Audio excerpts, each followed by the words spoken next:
नमस्कार दोस्तों, मैं हूं अर्पित और एक बार फिर से आपका स्वागत है। जब से देश के गृह मंत्री अमित शाह ने भरे सदन से बाबा साहब भीमराव अंबेडकर का अपमान किया है, देश की राजनीति में भूचाल आ गया है। आलम यह है कि न केवल एनडीए में बल्कि खुद अपनी ही भारतीय जनता पार्टी में अमित शाह अलग थलग पड़ गए हैं। एनडीए के वो सभी सहयोगी दल जो दलितों और पिछड़ों की राजनीति करते हैं, वंचित और शोषित वर्गों के वोट से चुनकर संसद में पहुंचे हैं और जिनकी खुद की लीडरशिप भी इन्हीं वर्गों से आती है, वो आत्मचिंतन को मजबूर हो गए हैं क्योंकि उनकी राजनीति पर ही सवाल खड़ा कर दिया है अमित शाह के इस बयान ने।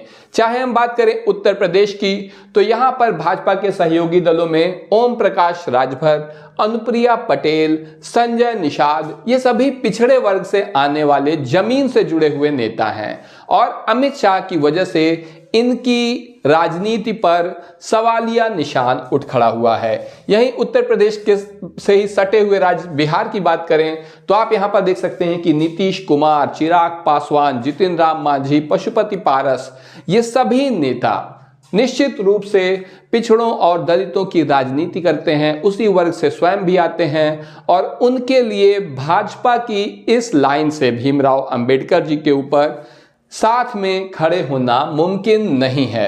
अगर हम बात करें महाराष्ट्र की, तो यहां पर भी एकनाथ शिंदे, अजीत पवार और अठावले जी, रामदास अठावले, ये सभी लोग मराठा दलित राजनीति करते हैं। ऐसे में भाजपा के साथ ये भी खड़े नहीं हो सकते किसी भी कीमत पर। खुद चंद्रबाबू नायडू जो कि आंध्र प्रदेश के मुख्यमंत्री हैं, ये भी 52% पिछड़े और दलित मतदाताओं की अनदेखी करने की स्थिति में बिल्कुल नहीं है।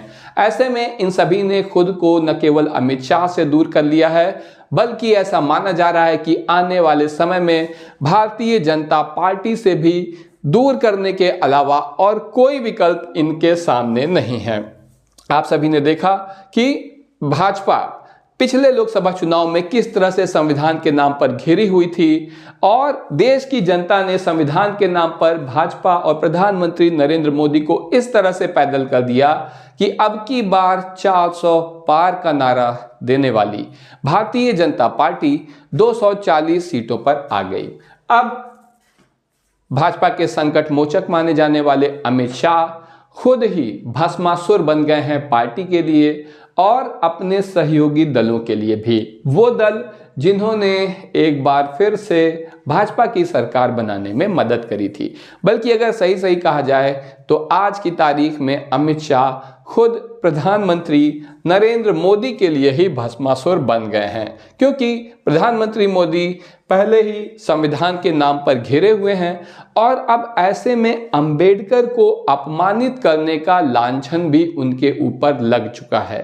क्योंकि नेता चाहे जो भी करें, लेकिन देश की जनता सब कुछ देख रही है। इस बारे में आपका क्या कहना है?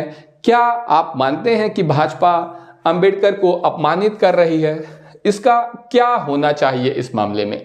निश्चित रूप से आप देख सकते हैं मोदी जी को ये बिल्कुल पसंद नहीं करते कि उन्हें नीतीश कुमार और चंद्रबाबू नायडू जैसे सहयोगियों पर निर्भर होना पड़ रहा है। और अब जब भीमराव अंबेडकर को अपमानित करने का भी आरोप लग चुका है, तो आने वाले समय में और क्या क्या दिन देखने पड़ेंगे, इस बारे में कुछ कहना मुश्किल है। वहीं दूसरी ओर, जैसा मैंने कहा, खुद भारतीय जनता पार्टी में भी सबसे ज्यादा इंतजार में है उत्तर प्रदेश के मुख्यमंत्री योगी आदित्यनाथ, जिनकी अमित शाह से कभी नहीं पटती। पार्टी में दूसरे नंबर की हैसियत के लिए लगातार रस्साकशी चलती रहती है। जो इंतजार कर रहे थे अपनी बारी का और अब उन्हें मौका मिल गया है। इस बारे में आपका क्या कहना है? भीमराव अंबेडकर को अपमानित करने के बाद भारतीय जनता पार्टी, प्रधानमंत्री नरेंद्र मोदी और सबसे बढ़कर गृह मंत्री अमित शाह का क्या भविष्य है? कमेंट सेक्शन में जरूर बताइए। वीडियो को लाइक करिए। अगर पहली बार चैनल पर आए हैं तो सब्सक्राइब करना मत भूलिए। अभी के लिए बस इतना ही। धन्यवाद।